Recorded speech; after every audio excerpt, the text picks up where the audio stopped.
James came to me in December and said, I think you're the perfect person to help lead Williams towards my target and my mission, which is to bring Williams to be competitive again. Red Bull didn't happen because of your history with Max and him not wanting you in the team? We had a rivalry on our first year in Formula One. It was probably the most intense years of my life. I received a phone call and they suddenly tell me the news. I was completely shocked. What am I going to do now? It never occurred to me that that could happen. Never fear a storm. Be ready to adapt. The skill is staying true to ourselves. Carlos, welcome to High Performance. Thank you very much. How are you? I'm very well, thank you. Look, I'm sure you get asked to do a lot of podcasts, a lot of shows, a lot of interviews. Why did you say yes to this one? Yeah, you're right. Nowadays, I think podcasts are a bit the order of the day. I think it's an industry that is growing massively, but I actually enjoy it a lot. I actually listen to a lot of podcasts and I like how it gives me the opportunity to maybe express myself a little better. I always say I almost speak too much. I sometimes elaborate a bit too much, and maybe the podcast format is the right one for me in that sense. But this one, I like talking about sports, fitness, sports psychology, motorsports. Obviously, I guess we're going to talk about a bit and F1. But yeah, if there's any of these topics, I'm up for a good conversation. Well, why don't we start then with the sports psychology, because you've been through the most incredible 18 months. Challenging without any doubt, pretty turbulent. I'm sure there were some difficult and dark moments. How are you doing now?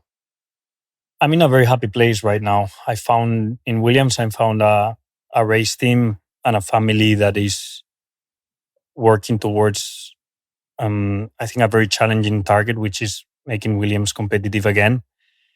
I think we're on the right path. I think if you look at the last 5-6 months of this team, it's been incredibly good, and I think it surprised more than a few people out there.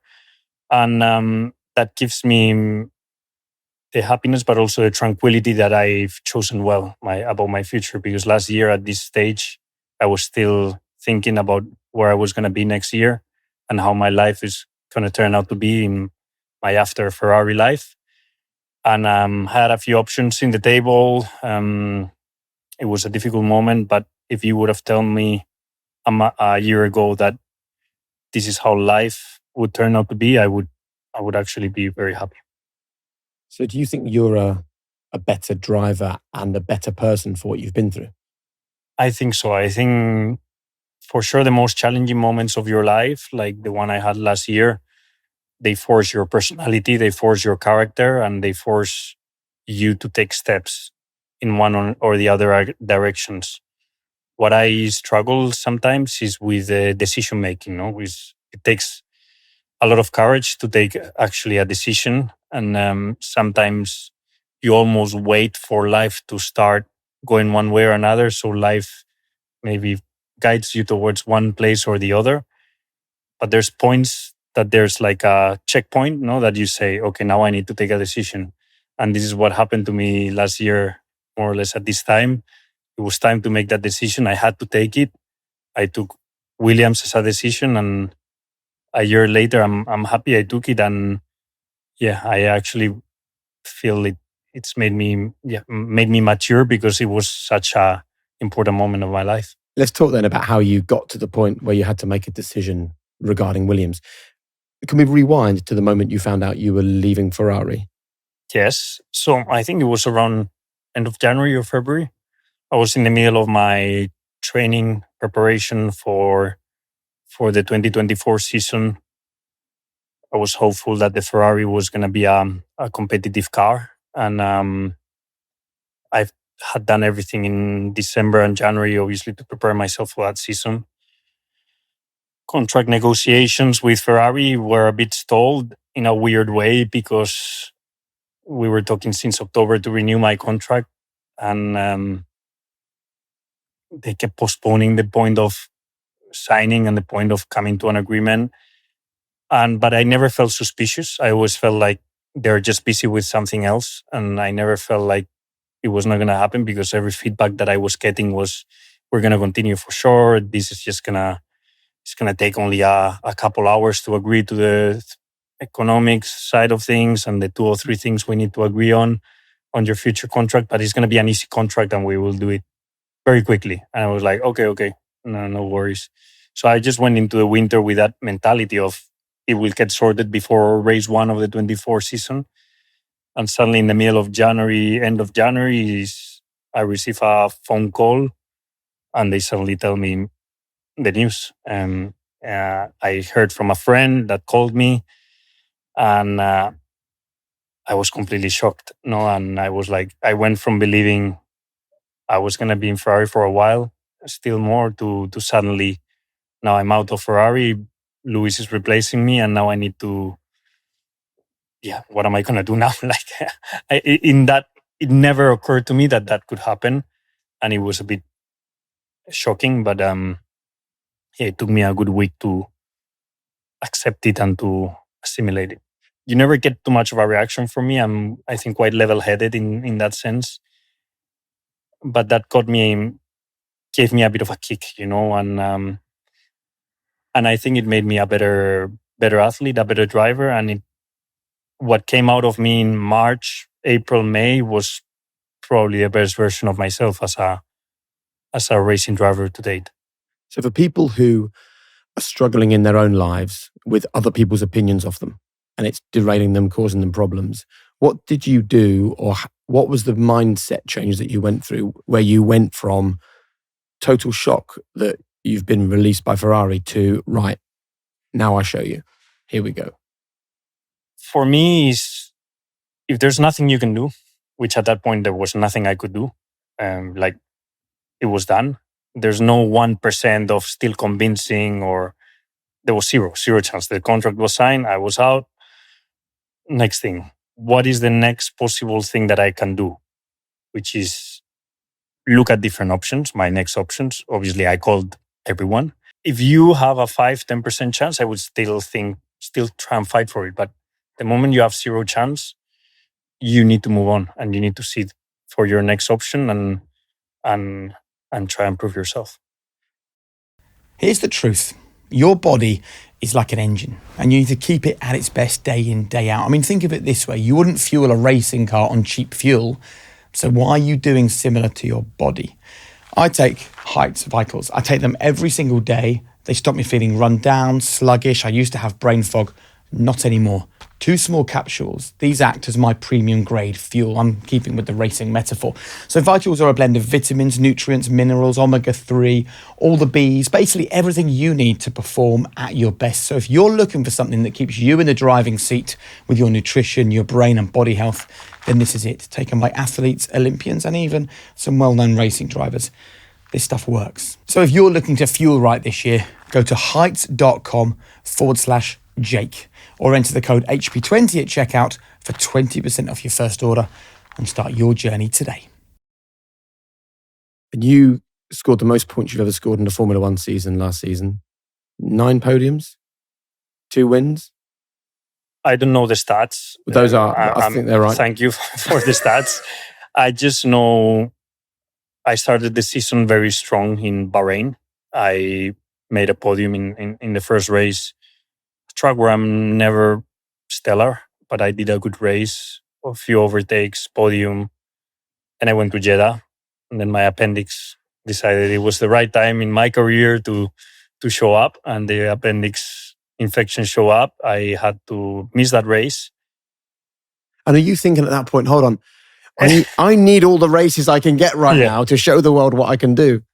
That is exactly what I thought. It's like life is hitting me hard for some reason in 2024. I for some reason they've decided this is my character building year, and I took it a bit like that. It's like someone up there has decided this is the year to give me a bit of a hard time. I need to fight back, And I remember having the appendix surgery and having to watch a race in the box with the team. I decided to walk into the paddock that day still limping, but I was like... Why did you want to come back and show your face that same day? Because I went to actually help Ollie.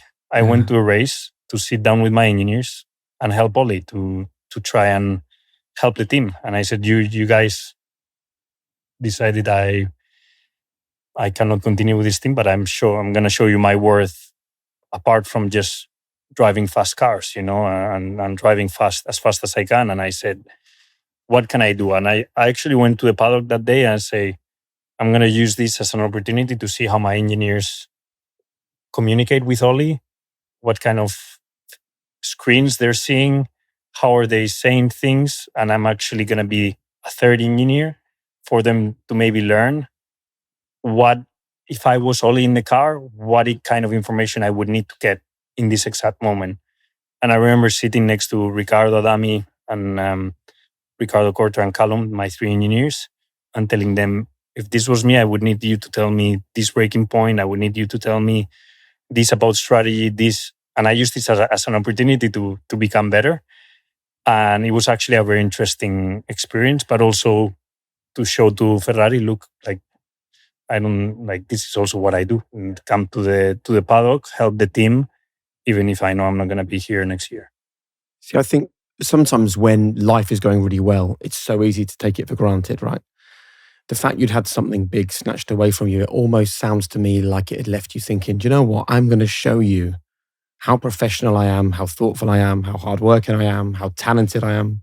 Was that the mindset? For me, it was mainly the professional side of things. Like, I understand how a driver with a big ego would like to turn Ferrari apart that year and maybe like become a bit political or become a bit of an infection inside the team. Did you ever think about doing that? Oh, of course. Now I'm gonna like my demon, we all have an angel and a demon. And the demon is like,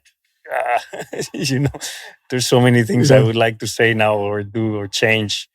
But my angel was, let's say, more powerful at the time and said, no, don't be that guy. Be the professional guy, the guy that is just going to give absolutely everything until the last race for this team and leave this team behind and give everyone, the mechanics, everyone also that hasn't done anything about that decision. They have nothing to do. Yeah. And there's hundreds, thousands of people working in that team that have nothing to do with that decision, that I owe them my maximum professional level and a good year for the team, for myself, for everyone. No? And I said, I'm gonna be the professional guy, and I'm gonna be the good guy, not the one that wants to set this place on fire. See, I love the fact that you were thinking about the wider team in your behavior, but also you could definitely sit here now and say things to us that would create some headlines or cause some problems for Ferrari. This is a team telling you, oh, it's an easy contract, it will take 2 hours, and then suddenly telling you you're out, right? But also, if you did do that, what does that do for you? How does that improve you and your career? Do you know what I mean? We always take half an hour to fall asleep. You're having those conversations with yourself. But every day of the year, how should I approach this? No, control yourself, be the good guy. And it's tough, but it's character building, as I said. And came back after that appendix surgery and won that race. And I think I won it because of that attitude, like staying positive, because it would have been so easy to become negative and to curse the year, to curse the moment, to curse life about how bad it's treating you and remain negative. And I think that positivity is what helped me to win the race of the comeback. And at that point, when you're winning that race, are you winning it for yourself? I feel that was a personal, out of all the 4 wins that I have, that was more of the personal one. But for me and for my family, like my core team, because they are the ones that saw me suffer, let's say in February, they are the close people that I showed my weakness, let's say my weak moment of getting the bad news and knowing they saw me sad, they saw me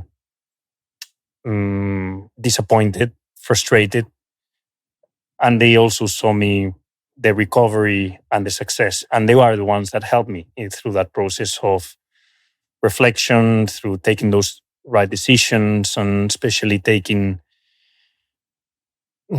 trying to guide me towards what's the best thing doing, no?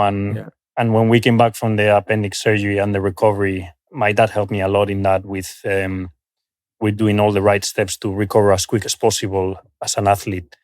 And we won that race. I felt like this is a bit our win, like as a team, and it felt great. It's honestly, I think today, one of the happiest moments of my life. Isn't it funny that a few months after one of the lowest moments of your career, you can get one of the highest, one of the greatest?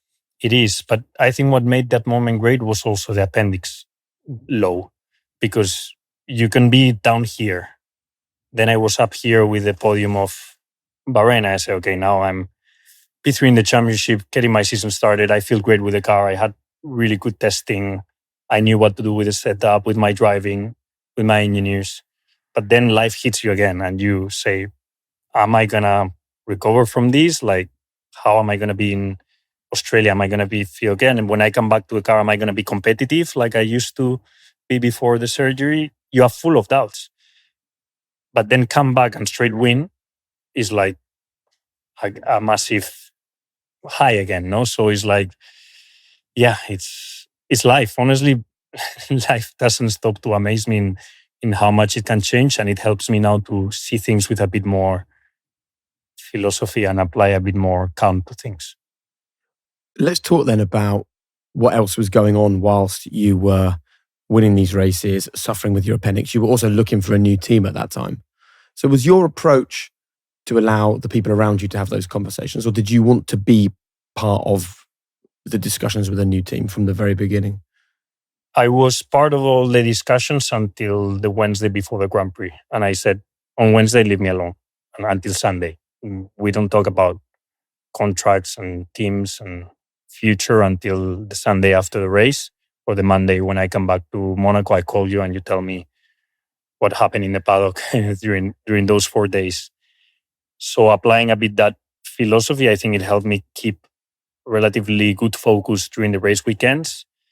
But also it meant that from Monday to Wednesday or Monday till the next week, I was quite busy on the phone and strategizing the next steps with the next teams, how to negotiate. And I like having an involvement, and the older I become, the more involved I am with my future stuff and all that side of the sport. But I think that philosophy allowed me to do still a good year in F1. And before you made the decision to go with Williams, and I can't wait to find out what it was that James Vowles said that convinced you that was the decision to take. Some of the biggest teams in F1 were looking at you, right? Mercedes, Red Bull. Are you able to understand why neither of those worked out? Again, that's a frustration and a feeling that I was really struggling to put behind, because I could see at some point it was not happening. I could see and understand why, but I would still don't want to believe it, that it was not happening. And one of the reasons I took the decision so late was because I was still hopeful that maybe potentially I would still have a competitive car for 25, because that was one of the things I really wanted to do, is to win again in 25, to prove to everyone I still belong here for podiums and winning races. But that made things a bit more tricky, because during all those 3 or 4 months, I would sometimes get a hope that maybe one of these two teams was a possibility, but then another low, another hope, another low. That at the same time that I'm going to Monaco to race for Ferrari and going to my home Grand Prix in Spain to race for Ferrari. So in between those races, there was all these up and downs, and that is training for the athlete, for sure. Was it stressful? Very stressful. Yeah. I remember I'm lucky that I don't get too affected in my sleep about these things. I always sleep my 6 to 8 hours, no problem. Doesn't matter what's going on in my life. Sleep is something that still happens. But I remember I could tell my dad, my manager, even my mom called me more often than what she used to, like to ask me, are you okay with the latest news? Are you okay? I mean, like, yeah, it's my girlfriend. She could see I was a bit more stressed, and everyone around me could tell. But I was like, don't worry, I'm okay. I can deal with it. But yeah, it was stressful. Yeah. And the Red Bull didn't happen because of your sort of history with Max and him not wanting you in the team? This is what people have concluded, or what people are trying to, the way they try to explain it or to understand it. The only thing I can say, you need to go and ask Christian or whoever you seem competent to answer this question. The only thing I could say is I genuinely get on well with Max. Yeah. This is what people don't see from the outside. Like, we had a rivalry on our first year in Formula One in Toro Rosso, but it was a relatively healthy rivalry in terms of him and me, the way we used to go about racing. And now we get on really well. So if that's the reason, I don't understand why they wouldn't want me next to Max, because I think we would actually be a very strong pairing in Formula One. And I think in life, it's so easy to look at what you haven't got, which is great. But it's also important to look at what you haven't got, which is not so great. Like, look at what's happened in that team since. Look at the struggles that those drivers have had in that second car and the challenges of driving in that team. Like, it doesn't mean that just because you'd have gone there and it's a fast car, everything would have been perfect, right? Mm-hmm. So no, exactly. I think everyone's having a really tough time being Max's teammate. I can only say that when I was Max's teammate, I didn't have this tough time. I was obviously incredibly surprised with how quick he was, with how he's an insane driver. I mean, he's going to go out to be one of the best ever in history, if he's not already one the best ever in history. But that first year together, since then, has given me the confidence to know I can be up against anyone. I've been teammates with Charles, with Lando, with Nico Hülkenberg. I've been, I think, teammates with very quick guys, and probably the best in the sport. And now Alex, incredibly fast also, and just makes me wanna be up against the best still. Yeah. You know, it hasn't made me going like, no, I don't want. No, I know I can take it, and I know I've been successful in the past. See, I saw, it was a quote from your dad, wasn't it? Saying that he would have liked to have seen you in the same car as Max Verstappen. And I can get like why you would want that. I don't know when he said that, but we've already had it. I think we've both moved on a lot as drivers. Probably Max has evolved massively as a driver, but also I have. So it's impossible to know and predict. We will probably never know. That's probably not going to happen anymore. But I can only tell you, if the opportunity would have came, I probably would have taken it. Would have been the right thing for my career, or how would life turn out from that point onwards? We will never know. So it's not worth discussing. What I know is that I needed also a team that fully backed me, that fully gave me, I know what my abilities are as a driver, and I feel like in that sense, Williams has given me the right environment to thrive with all these abilities. And I think good things are starting to happen also because of that. And when you see the evolution of the car, the evolution of the team and everything, I think it's just going to get better because they have given me the right environment. And were you ever close to Mercedes? Not really. We obviously talked a lot with Toto at the time and everyone, but I was an option for sure. I was considered. How close? Again, go and ask Toto, but I think he's very happy with Kimi. And before you finally joined Williams, as you reflect now on that last year before you made the decision, what was the lowest moment, the toughest moment for you? Apart from February? Apart from the actual phone call from Ferrari, yeah. Probably one of those moments where I finally realized I was not going to be in a top team. Yeah. And I understood, and I told myself, Carlos, that's not happening. Take the decision where you go next and what's the shortest route to winning again. Like, the route is going to be longer than what you thought, because when Ferrari didn't renew me, I was like, I can still be in a competitive car for 25. The moment, then it took 3 or 4 months, and then there was a point where I said, I'm not going to be in a race-winning car for 25. That was probably the second lowest moment. But then it completely changed my mindset, and I managed to see it as a positive. What if finally I go to a place where I'm given the right protagonism and the right leadership, to actually help the team move forward. And I felt Williams and James were very good at selling that to me in a very good way, and giving me that environment to say, I'm actually very looking forward to be in that environment and feeling, you want to use the word loved in the right way, but feeling loved in the right way. And I think that's what makes me smile now being in Williams. So you feel loved? Very much.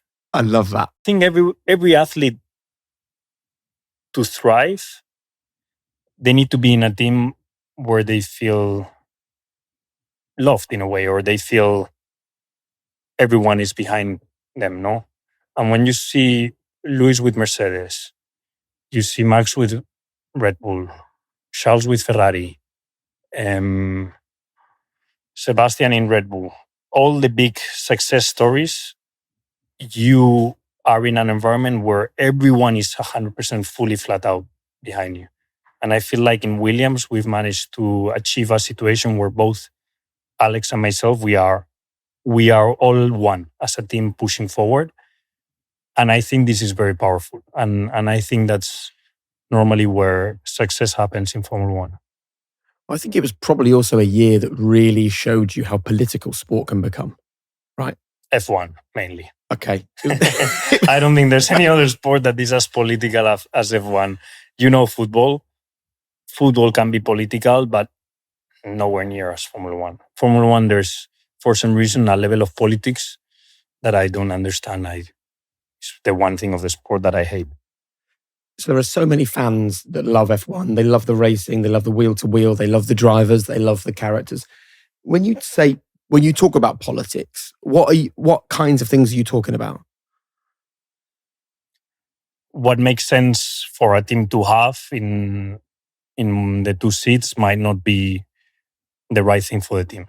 It makes sense, but it's not the right thing. Or there's other things coming behind the driver. Doesn't matter if it's sponsors, money that makes one a bit more attractive than the other. So it's not purely performance. Performance brings you 80% of the cake. Yeah. But there's another 20% maybe that it's not only performance and speed. Or let's say if I am equally as quick as some other driver, that 20% is what makes the difference to go to a team or not, or to be chosen over the other driver. And I feel like this is only happening in Formula One. And how do you learn to deal with that then? Because you've said that as soon as you knew it wasn't going to happen at Ferrari, you moved on. As soon as you knew it wasn't going to be a race-winning car this season, you moved on. How do you operate in a sport where the politics is something that you detest so much? Because it's the sport that I love, and no one's perfect. This sport is not perfect in so many ways, but is my life and is where I want to be my next years. And one of my favorite phrases is "get on with it." Just get on with it.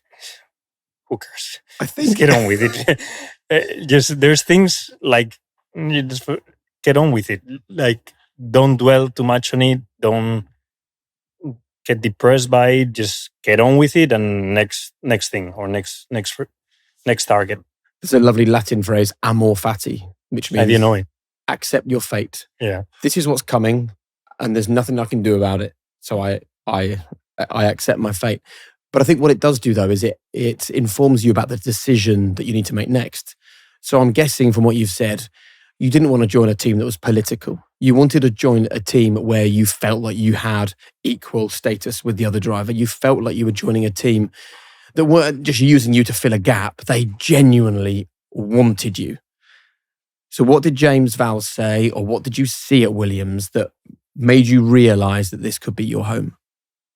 Well, first of all, the fact that James came to me in December in Abu Dhabi race, well before anything happened, and said, I think you're the perfect person to help lead Williams towards my target and my mission, which is to bring Williams to be competitive again. What, before you'd been released by Ferrari? This was well before, 2 months before anything of that happened. And did he know? Do you He think tried to get me. do you think he knew something was going on or not?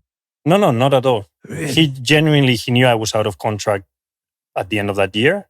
I said, I know you're probably going to renew your contract with Ferrari if everything goes well, but just to let you know, I'm here and Williams is here and we want you.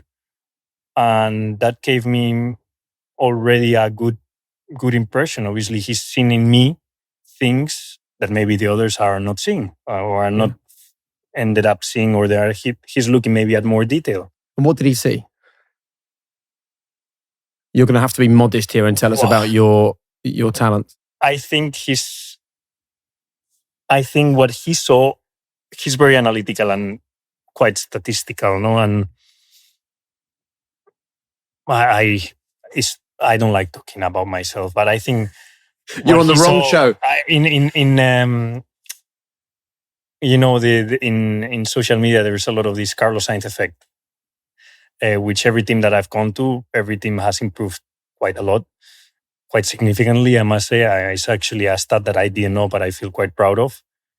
And I think, my work ethic and the way I give feedback to a team and the way I try to improve the team, in combination, obviously, with my speed and my talent, I think he saw me the perfect formula, perfect guy to try and help Williams in that trajectory. And I think that's what he saw, that statistic in particular. And he tells me still nowadays that that's what strikes him by surprise, or more importantly. And I think that's what he wants. And I think that's why he came. But it sounds like, from what you've said, that's all lovely, but you need a fast car. And initially you were thinking, well, maybe I'm not going to join Williams because I want to get into a car that's going to win races.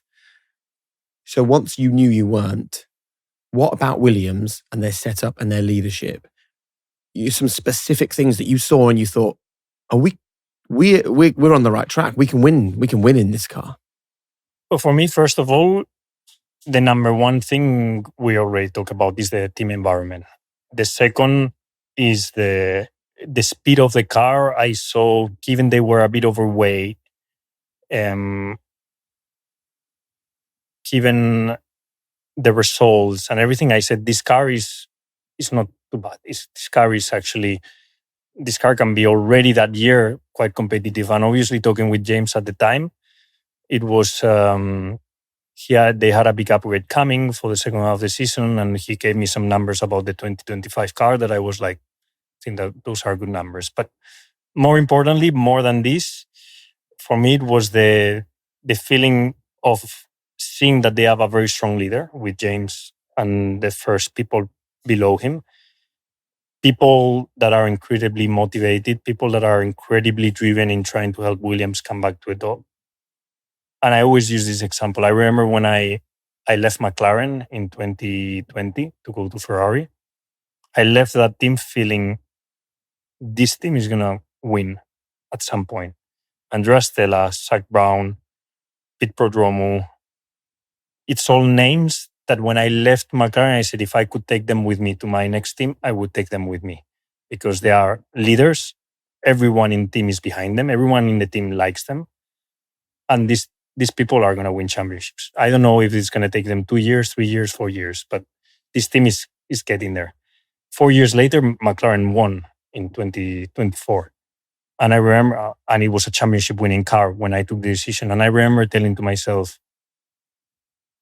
do I see in Williams something similar with the people that I'm talking to? Are the people similar to these characteristics of Andrea, Zach, and company? I said, yes, these are the closest people that I can find to that. And I took the decision based on people, based on James, based on the management, based on people I was talking to, rather than based in numbers. And what are those characteristics? What are those behaviors for people who are maybe asking themselves if they're working in a winning environment? What do they look like, those people? For me, it's people that only have one target in their life in that moment, which is to win again and be competitive again. that they are doing the changes inside the team to create the right team culture and team environment, which is now, I think, a fundamental thing in Formula One. You have in Formula One 1,000 people per team. If you don't have these 1,000 people pushing exactly in the same direction, how are you going to achieve the last 2 or 3 tenths of performance that you need to win? You need every single human being in those 1,000 people to want to give it everything they have for the team, for their leaders, for themselves, for the drivers. And I felt who are good leaders right now in Formula One, because a team I believe they need good drivers, good leaders, good references. And I feel Williams had it. And how does James do that? How does he create that culture? Super honest and open with their people. I think is something an employee values a lot, is when you are open and honest and you are able to do mistakes and not get punished by them. You feel secure in your working environment. There is no blame culture in the team or finger pointing when you do something. Why? Because if you do a mistake, you're comfortable enough to put your hand up and say, this one is on me. I messed up. I wanted to say something else. I take responsibility. I will learn from it and I move on. And James is very good at making people feel comfortable to make mistakes, as long as they don't make it twice. It's the same as always. It's Formula One, okay? You cannot be too nice also with people. But once we do a mistake, we learn from it, we move on. But I feel in F1, there's so much pressure that people are very scared of making mistakes. And that almost holds people and holds talent back because of the pressure environment we're in. And you need to give drivers, you need to give engineers, you need to give mechanics to release that pressure, knowing that they need to try the best. And even if they do mistakes, not because of being in F1, you're going to be finger pointed and you're going to be fired, which is important, I think. You've listened to the James Vowles episode of High Performance. One of the things he says, it's so interesting you talk about failure, because he says that he walked in and he said, break everything. Mm-hmm. He told the team to break everything, find the limit of everything in the team. Now, that's not someone who wants them to break things and wants them to get things wrong, but it's someone who wants them to find where the limit is of themselves, of the parts, of the factory, of the processes. To question everything. Yeah, I think he's questioning whether Williams is doing the right thing in every single area. Yeah. And saying, are we top level in every single area of, you name it, marketing? Are we top level in marketing? Sponsorship? Are we top level in more sponsorship? Are we top level in wind tunnel execution? In how long it takes a front wing to be created? No, we are not top level on any of this, but we want to be. So let's break it and let's rebuild it. And I think this is why the team is progressing at the rate it's progressing. I mean, we were 9th last year in the constructors. This year we're already 5th. And even in some qualifyings, we have been able to beat the Ferraris, a Mercedes, or a Red Bull. So the team is progressing quickly. Did you ask him how quickly he thinks they can win a race? Yes, and he gave me a very conservative date, which I don't know if I can reveal or not, but it's more towards 27, 28, knowing that 26 is the key year to take a step forward in the right direction. He always, one of the things I really value from James was that he told me, don't expect much from 25. Say, okay, we will have a more competitive, but we are not going to be, at best, we will be leading the midfield at our best year.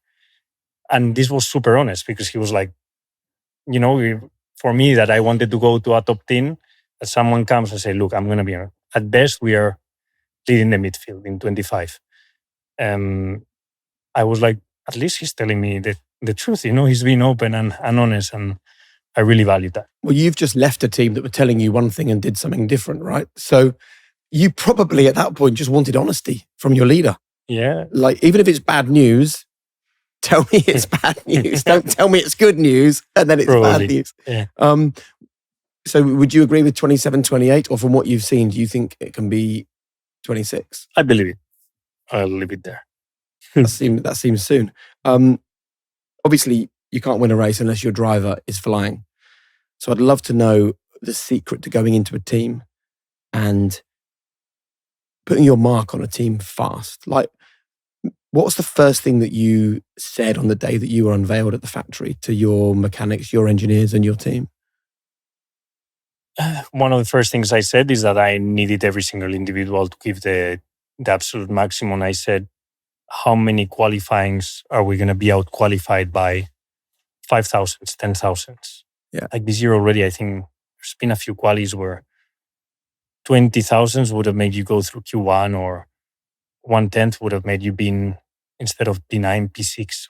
And I truly believe every single thing that we do to that car makes it go quicker. Not only my driving, but with every piece that is manufactured, every way we engineer the car, with the mechanics, with the data. Like there's hundreds, tens, thousands. And if you add up all of that, you achieve the lap time that we are able to achieve. And I remember coming from Ferrari also, the level of detail it was put to every single thing in Ferrari was quite impressive. And it's one of the reasons why Ferrari is so competitive in F1. Like the passion the mechanics had for the team, the engineers could go against it because they almost feel too responsible for Ferrari. But I love seeing a team with passion. And I think it's important for everyone in that team to realize it's Williams. Williams used to win all the races in 94. And Williams is one of the historical teams. Like Williams is loved by everyone in F1. Everyone wants Williams to do well. Now you're part of that team. Let's be passionate about this team, and let's not just be a normal worker in this team, letting time go by, getting my salary and going home. Let's actually feel passionate about our job and feel responsible and accountable for every single thing that we do. Because I think this creates a good working environment. This creates momentum. And momentum in Formula One, I think, is everything. Once you build momentum, the fans come with you, the sponsors come with you, everything comes with you, and the results just come. They flow. And F1, I think, is a lot about momentum. Can I be honest? No one starts a business because they love doing the books. You're actually in it to create, to lead, to make an impact. But actually the admin, the tax returns, the expense matching, that stuff can drag you down. I know it drags me down. But that's where Tide steps in, because it's not just a business account, right? This is a system that can help you automate the boring stuff so you can focus on what you love and what matters. And I've seen how powerful this is. Automated invoices, live transaction tracking, tax tools, even savings accounts with market-beating rates. I promise you, going with Tide is like switching from a paper map to a sat-nav for your finances. And you don't need to be a financial expert to suddenly feel in control. You just need the right toolkit. And with Tide, you've got it. Sign up now with our code HP50 and get £50 cash back when you spend £100 on your new Tide card. T's and C's apply. Just click the link in the description. You've described in the past that your life's project is to become the world champion, right? Mm-hmm. You're now 30. Mm-hmm. So when you say, don't just turn up to work, like deliver every minute of every day, I imagine that you probably have the image of that clock ticking in your head, and you know that it needs to be 100% now, 100% of the time. Being world champion is my purpose and what keeps me waking up in the morning to go cycle at 7 a.m. and get fit, go to the factory, go to meet my engineers, go to the simulator the days that you're tired and jet lag, and you don't want to do so many laps in the simulator, but there's 3 setups that you want to try. That's what drives me. I still think I have a lot of good years ahead of me, but I would like it to be as soon as possible. Like you always, when you want something, you want it as soon as possible. And the championship, I want it as soon as possible.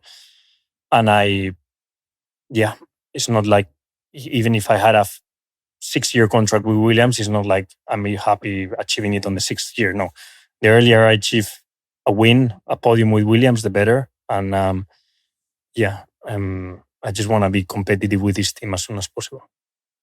Would you be disappointed if you weren't world champion, even if you'd given everything in every race and every session and every day at work?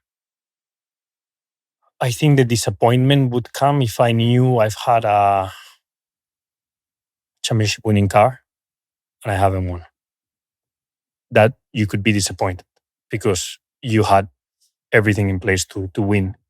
It could happen, and it's happened to a lot more drivers than not, and because in the end, world champions, you can count them.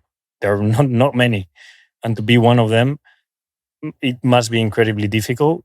And if I never have a championship winning car and I retire from Formula One without winning, but I've given everything to win, I'm okay. The day that championship winning car arrives, I'll give my absolute everything to win that championship, But let's see how life turns out to be.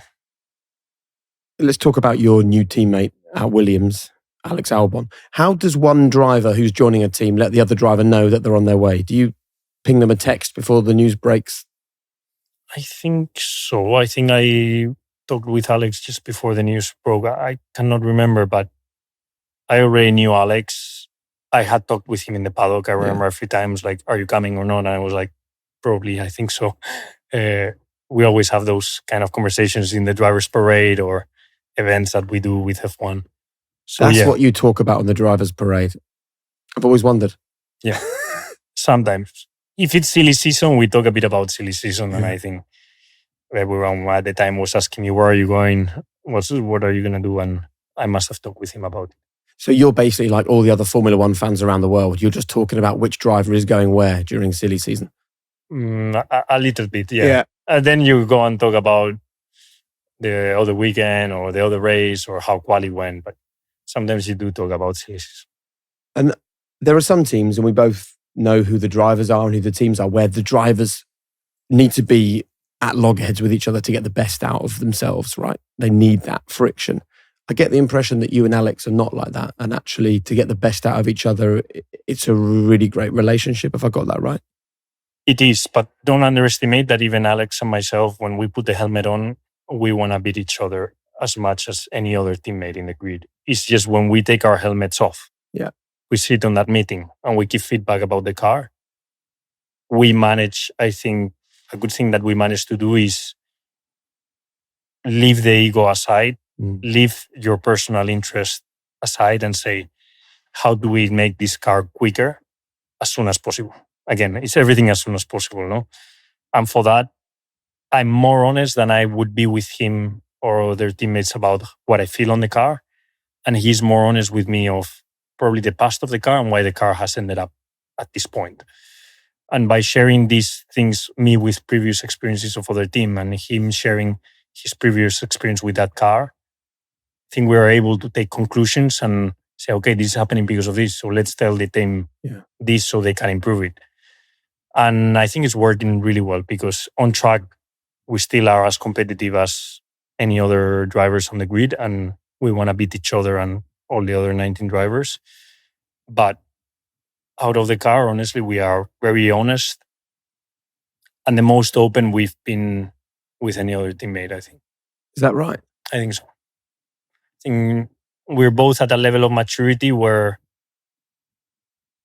we know probably we can afford that for our medium-term success. Like, we both feel comfortable in Williams' environment. We both feel comfortable enough to know, Alex, Carlos, this is the shortest path to making a podium, winning a race. So let's just take it and do it that way. And how would that compare to your mindset when you first started out in Toro Rosso? It was the opposite. It was a year to prove yourself and only think about yourself. Try and beat Max trying to beat me, and see who's better. And if you win, you maybe go to Red Bull. If you manage to shine and not win, you stay in Toro Rosso and you stay in F1 and you make a career. If you get destroyed or you lose, you're out of Formula One. It's two opposites. That's why the atmosphere we were put into in Toro Rosso was to lock horns with Max immediately, because that's what I love. Toro Rosso, I love that team, but that team up until recent years has always been a playground for Helmut Marko and Christian Horner to put the two drivers there, see who's better, to jump to Red Bull. So those two drivers are going to The problem try and is, beat each though, other. you're creating like a toxic environment where it's super competitive with two drivers who are at the point in their careers where they're the least able to deal with that. Exactly. No criticism because that team works well. Yeah. It delivers great drivers to Formula One. It did with Sebastian. It did with Max. It still now has Isaac doing great. Liam recovering from his Red Bull episode. It still serves its purpose. But the reality is that you're always going to lock horns with your teammate there. And especially at the time, two rookies at the same time, like we were Max and me, we were always going to lock horns, like you say.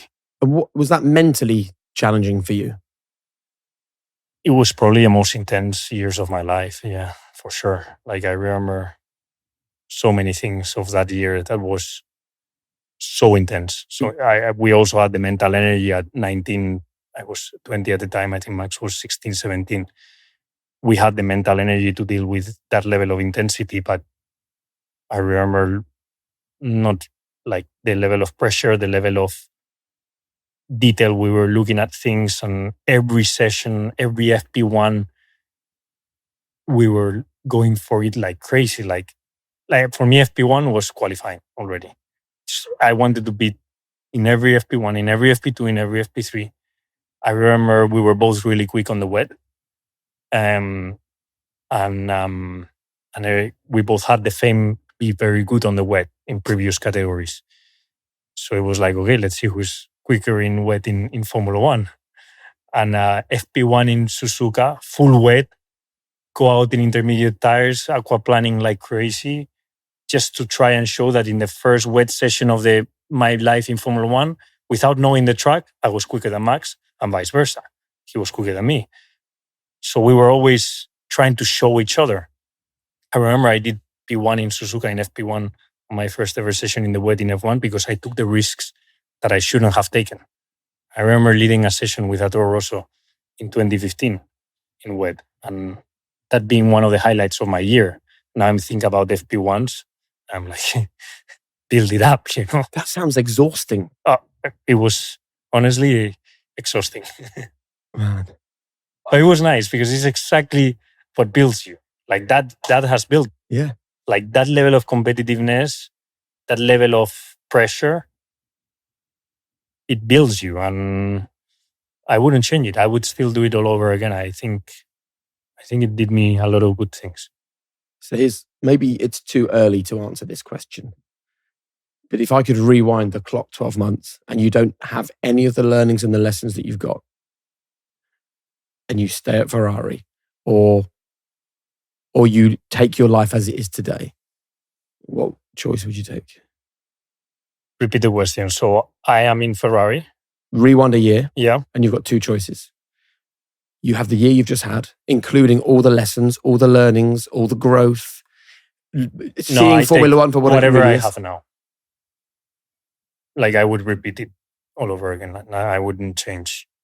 Like I think the point where I am now is a good point to be, and I think good things are going to happen. Isn't that great though when you think back to that confused and 100% sad guy from 18 months ago? 100%. And that leaves me even more confident about what there is to come and the point that I'm in my life and my career. And as you've matured and you've got a partner and you're an uncle and your parents are aging and you want to spend more time with them, how important is it for you to understand what Formula One is, that it's amazing, but it can't be everything? It is important. Unfortunately for me, until I retire from Formula One is going to be my priority. I cannot, I want to win too much. I don't know how to explain it to someone that is not competitive, or maybe as competitive as an athlete is, or as I am. But if the day has 24 hours, 23, I spend them, or let's say the day has 16 hours, 8 years sleeping, 15 I spend them thinking about Formula One. Still at 30 years old. It's my priority, and I just love it so much that I cannot stop thinking about it. I cannot stop thinking about my data, my setup. What am I going to tell my engineer? Tomorrow I go to a simulator. What am I experimental setup I'm going to test, suggest? Like, I cannot stop thinking about it. Yeah. It's weird. I don't know if you've ever had this obsession with something, but it's an obsession. And I've been obsessed 10 years. I think I'm going to be obsessed for a while. At the same time, I've also learned how to say, okay, I'm being too much. Yeah. Let's give attention to other things like my girlfriend, my family, my friends, give myself time to disconnect. But at the same time, as soon as I stop disconnecting, my brain goes immediately back to thinking about that. I've spoken, as you know, to Fernando Alonso on this show, who said that the cost really of his career is not having a family at the moment. I had a chat recently with Lando Norris, who talked about being lonely, despite the fact he races in Formula One. What is the cost of this kind of life, this intense competitiveness? I think the cost is mainly time with your loved ones, quality time with your people, especially because I do realize that sometimes I think I'm having quality time, but I'm not so present. And that is maybe something you regret, because you're too affected by your previous race or too disappointed or too focused on your next one, and you realize that the time that you think you're having quality time, your head is still a bit busy with other stuff. And I'm trying to give myself the exercise to be a bit more present. And whenever I'm having time with my loved ones, I focus on being present. That's which is a bit of a weird thing to do. And have you found true friendship in Formula One, or does that exist outside of F1 for you? I found really good people, very interesting people. Friend for me is a very powerful word. A friend for me is someone I would tell secrets, and I wouldn't tell. No, I haven't met anyone that I would tell my secrets to, if that's the question. So I found really good people, but I haven't made true friends. I think Lando, when we stop being rivals and when we are both 40, 45, I think we will be very good friends. Like, we do get on very well. But until you're rivals, you get on well with him. I get on very well with Charles. But the word friend for me is so powerful that I'm not able to use it with someone that is not my best friend. Like, those for me are my friends. Lando tells me he's much better than you at paddle. That's why he's not my best friend. No, I'm joking. No, I'm better. Like, if there's one thing I can say about myself is that I play very well. Yeah. More or less every sport. Like, I can do very well at sports. I think that's my talent. And if your dad gave you maybe a love for motorsport and an understanding of operating at the highest level and a deep competitive instincts, what did your mum give you that's equips you for this life that you live? My mum gave me, I think, the right environment at home to grow as a man. I think he educated me to be a man, but also always trying to behave like a gentleman with my sisters. Like, having two sisters also shows you how to treat a woman from the beginning and how to act with your sisters, being the protective man, even if I was the middle child. Our father figure was at home, but not very often. So there was a time where he would leave home for almost 280 days. So that's more than in F1 right now. So they had a lot of testing in rallying. So basically, my mom raced us three a lot of the times. And she also made me see how important the mom figure is of being close to the children, picking us up from school at 4:30 in the evening, taking us to school at 9. Yes, she was lucky to have that free time, but she also chose to take care of the children the full time. she wanted to be with us the full time. And now that I'm 30, I ask her, it's like, it must be exhausting to have 3 kids. Like, I see it now with my sister that has 1 and is non-stop with a kid. Imagine having 3 of similar age. It must be, it's a job. It takes your full time, no? And it's badly paid as well. And there's a 0 pay. But it amazes me how she did it. Like, for me, moms are heroes. Especially if it's not single and it's multiple children, it's like, I don't know how she did it. And have you made sure to tell her that? I don't know if she'll listen to this. She listens to all my podcasts, so I hope she listens to this. But I've told her. She sees me also asking her questions now and then about it. So she must see that I'm more aware of it now that I've matured. And the final question before we move on to a few quickfire questions to finish off the interview. How happy are you? It's a tough question because I don't think I'll ever be 100% happy until you win more often, or you're on the podium or winning very often. Like, I've won a race, so I know how happy that feels. Yeah. Like, that level of happiness is very difficult to achieve. So it depends where you put the barometer of happiness, no? But if I leave results aside, which makes your happiness go up and down,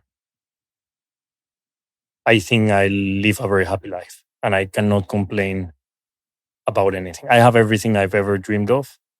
I've have a family that loves me, that I take care of everyone. They take care of me. Love spending time with all of them. Everyone's healthy around me. Like, what else can you ask for in life that is not that? I love doing my sport. I spend time with my friends whenever I want to do my sport. There's very little things right now in my life that would make me sad. That's great. No regrets, huh? No regrets for now. Yeah, for now, okay. No regrets, full stop. Some quickfire questions. What are the 3 most important behaviors that you think people should possess? Discipline. I think without discipline, it's very difficult to be successful in anything in life. In general, don't do something to someone that you wouldn't like doing to yourself. Yeah. I think that is so important. I think, honestly, you're in the wrong sport. Yeah, exactly. Probably I've suffered from it. And probably being present, I think. Yeah. Gratitude. I think, in general, feeling grateful for what we have already be here, and I have to be more grateful, and that's something that I'm trying to exercise myself. Your advice for a teenage Carlos just starting out on his journey? Don't be afraid of making mistakes. I think if there's one thing I've learned is that actually sometimes I was too scared of making mistakes, and that held my talent back. Maybe because of pressure of everything, but being more less careful about saying things, doing things that might be the wrong thing to do. The best bit of advice you've ever received, and why? Smile more, be more grateful. My dad and my family always tell me that because they think I'm a bit serious on camera or wherever they see me. But mainly my dad gave me, when I was a kid, I was too nice to people in general. I was to my teammates, to my competitors, too naive. And he said, in this sport, you either bite or you get beaten. And then I started biting more. And that gave me the character I have today, because I was struggling a lot at the time when I was 13, 12, being too much of a nice kid, and I was had over too many times. Which is a great thing to be, by the way, a nice kid. I think I would rather have a kid more on that side than not, but in a competitive wild sport like this one. Yeah. And the final question, for people that have listened to this amazing chat, and thank you for opening up so much, your one golden rule for living a high performance life? Take care of your body and take care of your mind. But for me, the only way you can take care of the mind is by taking care of the body. So take care of the body. Have discipline. Do your little bit of sport. Try and eat relatively healthy. This will raise your mood. This will make you feel well with yourself. All these three things, nutrition, fitness, and discipline, for me is what is the only thing that when I feel sad, depressed, or I feel lazy is what raises my mood. And the mental health almost comes with it. And I see so many young people or people struggling nowadays with mental health that I don't think they know how powerful doing sport, fitness, staying healthy can be for mental health. Brilliant. Listen, thank you so much for this conversation. I've loved it. You know, I have this sort of image of you as a guy who grew up in the shadow of your dad, which is not a small shadow to grow up in, with a powerful, brilliant mum. But then Formula One, man, it pushes you to the absolute limit at different times. You know, the challenges you had at Toro Rosso are different to the challenges you had at Ferrari. And now as a leader at Williams, it's different to the challenges now. But you look confident, calm. Thank you. In a good place. And I think you've probably learned that being in the right environment, regardless of how fast at the moment the car is in that environment, for your own sake, is probably the most important thing, huh? Probably. And I thank you for that. I think it was a very interesting chat, and congrats for the podcast, because I've listened to many of them, and they always still comes highlights in my Instagram reels about this podcast. So very happy to be here. Well, now you can see yourself on your Instagram highlights. I don't know how will that look. Thank you. Thank you. Thank you. That's brilliant. You know what I really love? Sitting in this room, having the incredible conversations that you get to watch on High Performance. But something else I love is taking the lessons and the learnings from the likes of KSI and Arnold Schwarzenegger and Matthew McConaughey and all these other incredible guests we've had on High Performance, and taking them out to you, to your businesses, to your people. And whether it's sitting around a small group of 6 senior leaders, or maybe in an auditorium with 2,000 or 3,000 staff members, myself and Damien just love helping you and your people get closer to your own version of high performance. And we've done it in Germany, in Dubai, in North America, in South Africa, you name it. We've traveled the world sharing our message of high performance. And if you'd love us to come and work with you and your business, all you have to do is hit the link in the description, and we will be with you, getting you and your team closer to high performance.